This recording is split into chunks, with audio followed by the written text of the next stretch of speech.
Welcome to the YoggNation, the Spirit of Gratitude podcast on the OneIntegration platform. Hello, friends.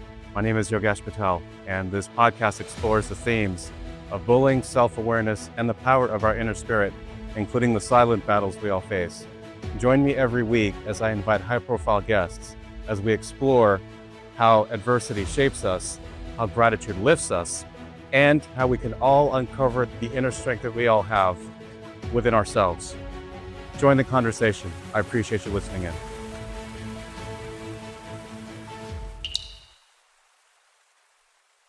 Welcome back, everyone, for part 2 of my series where I recap my favorite reels from each guest as they explore the themes and topics, sharing their own wisdom and perspective on bullying, self-awareness, and their own inner spirit in that spirit of gratitude. So without further ado, let's continue the conversation.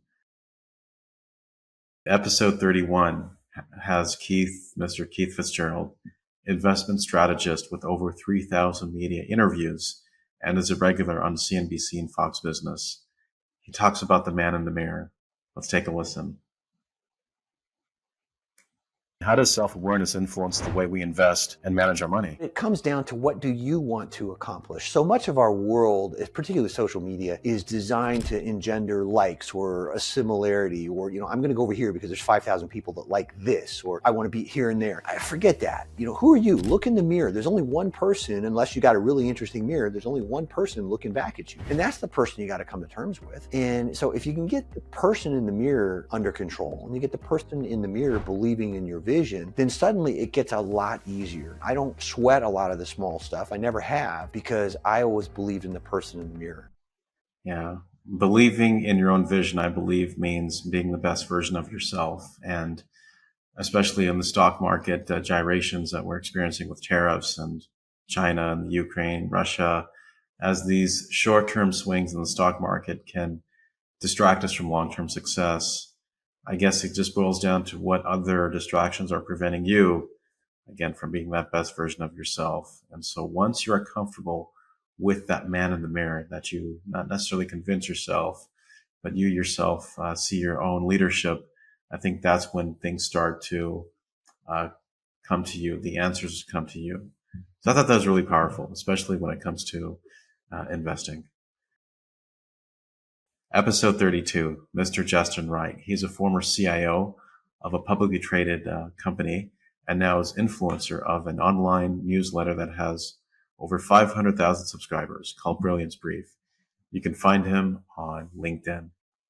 And it's interesting what this gentleman says about the experience working in a professional work setting culture. One of the biggest issues that I see in workplaces is when leaders ignore toxic behavior because somebody performs well or hits their targets. And what I've experienced myself is what you ignore, you endorse. So they're essentially sending this message, what you ignore, you endorse. So the message that you're sending, it's a terrible message, but you're sending this message to the organization that it doesn't matter how disruptive somebody is to the team, as long as they're delivering results. And business, as I mentioned, it's about results, but it's not just about results. It's 100% about relationships.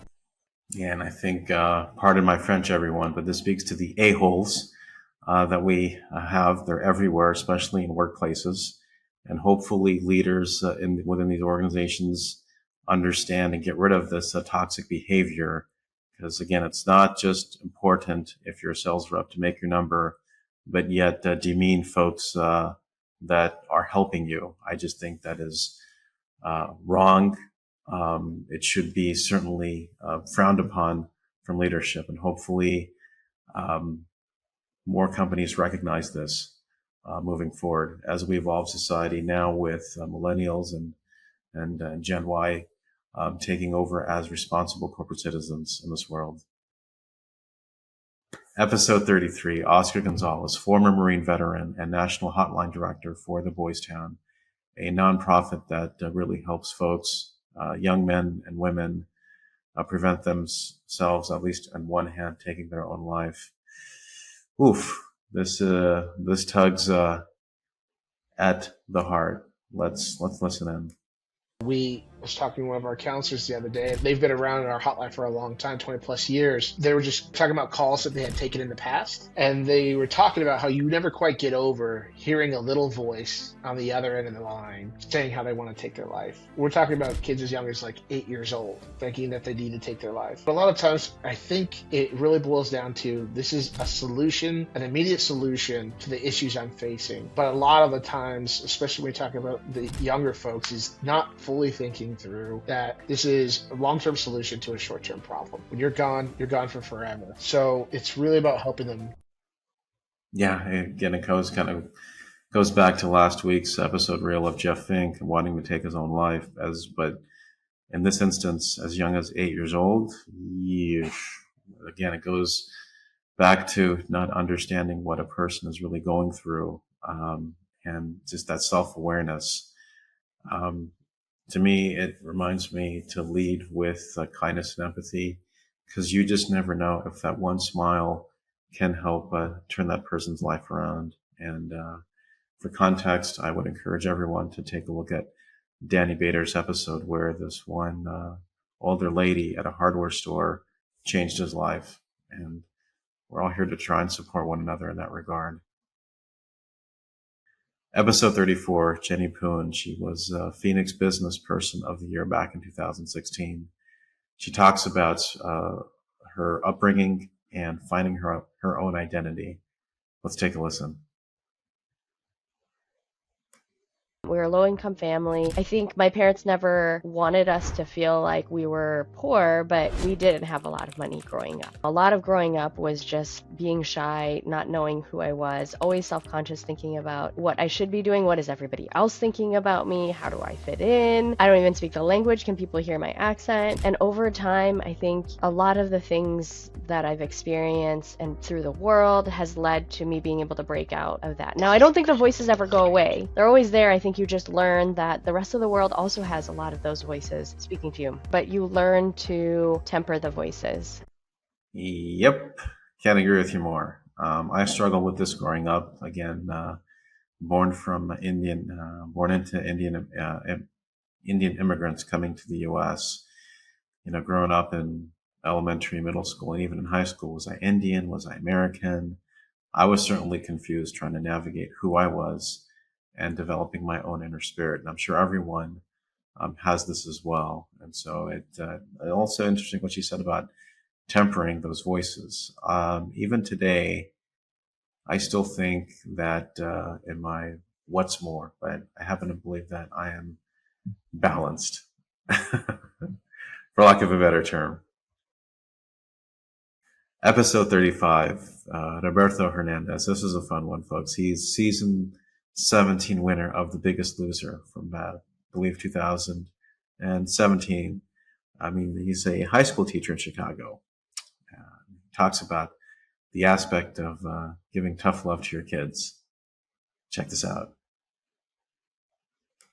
Being active as a father and as a mother, as a parent, you have to be that person, because if not, then your kids are going to be lazy, and one day you're going to walk into their college room and you're going to see a mess in their room and you're like, I didn't raise you like that. Well, Mom, you always clean my room for me, and I'm over here now, I have no idea how to wash my underwear or wash my socks and my pants. And so that's what it is too, sometimes you have to be a little bit of tough love with the kids. So I just think that's so relevant today, where you hear stories of how kids need to learn how to do their laundry as when they go to college.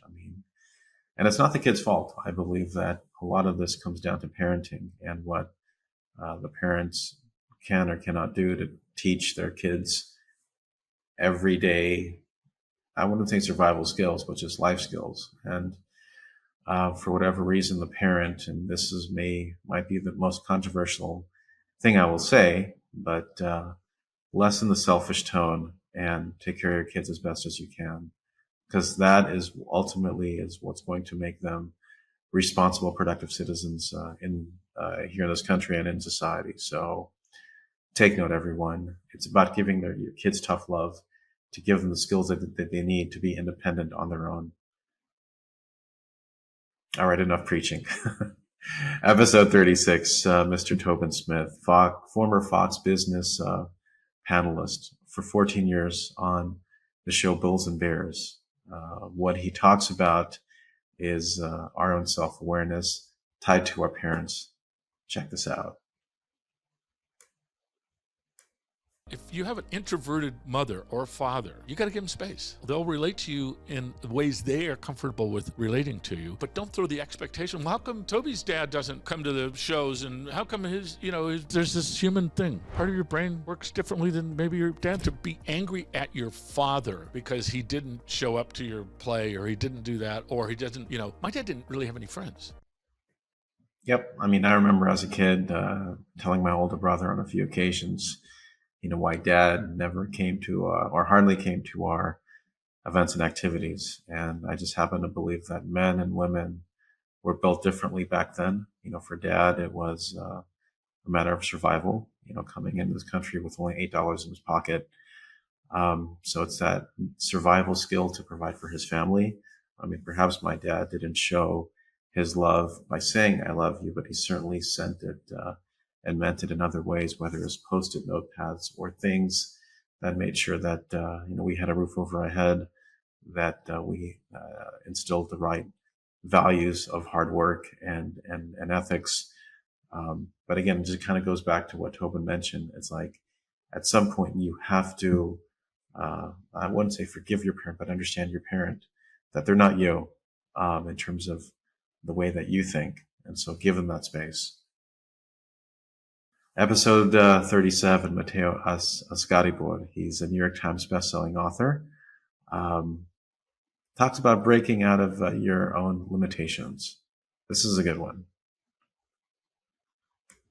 A lot of this, it's going to sound like therapy, but a lot of it stems back to childhood. Did you internalize the limitations that others had placed upon you, or did you eventually break out of them, regardless of what age you were? Some people are breaking out of them right now at 30, 40, 50, 60, 70. It's not saying that you break the chains of the limitations that other people have put on you at 15 or 16, even though sometimes that's where it happens when we're rebellious, right? But it depends on how heavy those chains are. So I think, generally it's all conditioning, it's all unlearning, it's all expanding our consciousness and an awareness of the fact that life is happening and you are either an active participant or a spectator. Regardless, it is happening. And why not be an active participant? Oof, this is a lot one to meditate on. Breaking out of your own limitations from childhood. That one is be honest, it's a doozy. Again, I just reflect on my own childhood experiences and perhaps the folks that did put those limitations on me. And I can just say, well, look at me now. But kidding aside, I think it's just a reminder to find your true friends and family that can support you unconditionally as you try as hard as you can, break those limitations. It's uncomfortable. It's sometimes unbearable, but you just have to get through it, folks. Part of what is unique about this particular podcast is all the insights from my guests that hopefully makes you rediscover something about yourself. And I think with Matteo especially, his reel in particular made me something that I discovered myself and was reminded of my own inner strength, stemming from the support I had from friends and family. Episode 38, Seema Mathur. She's a former CNN producer and a former CBS and ABC journalist. She talks this concept around self-love. Really important. It's so important, that concept of self-love, which maybe was a phrase that wasn't as frequently talked about, a generation or two ago. But I think now it's certainly important, especially with these young kids, giving themselves the opportunity not to knock themselves down too much. I think when we do that, we're just actually putting a lot more clutter into our brain. And really, it's more distraction of if you're just worrying about things so much versus just following your heart, following your purpose, and just doing it, just taking each step with joy. It just makes everything so much lighter and more enjoyable, and not worrying so much about the outcome, not worrying so much about, everything around us and what people are thinking, just to be able to just move forward without that. Yeah, isn't it so liberating to find that purpose that you have in life? And doing the things that give you joy and projecting that energy onto others that give them joy. I just think that's so important. I think that's why we are certainly a community of like-minded individuals for those that listen to this podcast, to help one another, again, just to bring that positivity into this world that sometimes it's more needed than others. Episode 39, David Farias, graduating senior. I guess he's now graduated since high school's over, from Nogales High School, former varsity quarterback and captain of the football team. And let's just say that some of the doubts that I had about Gen Z and their generation completely dispelled and wiped out. And you'll find out why from David's maturity and what he shares and his poise. How much people can suffer and how bad life can get so quick, you tend to really start appreciating things and really appreciate the little things. For me, the way I allowed myself to really enjoy life and enjoy the world was thinking about it as if there's no tomorrow. Every day for me is the last day because I don't know what is guaranteed, and I want to make the best out of myself every day and enjoy the most I can.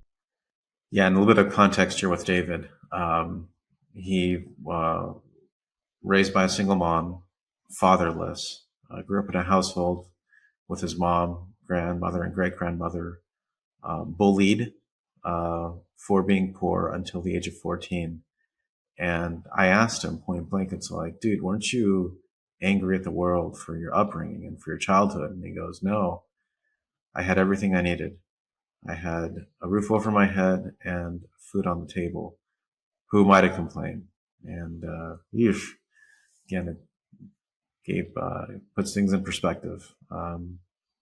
We talk, I have my own little problems, but they certainly pale in comparison to what David's journey and struggle in life was. But again, just to have this incredible young voice gives me hope. It gives me optimism that we are going to be okay. And every day is a gift.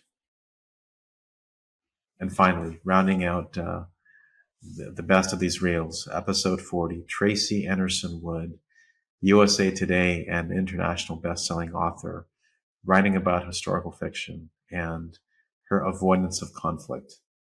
This was interesting.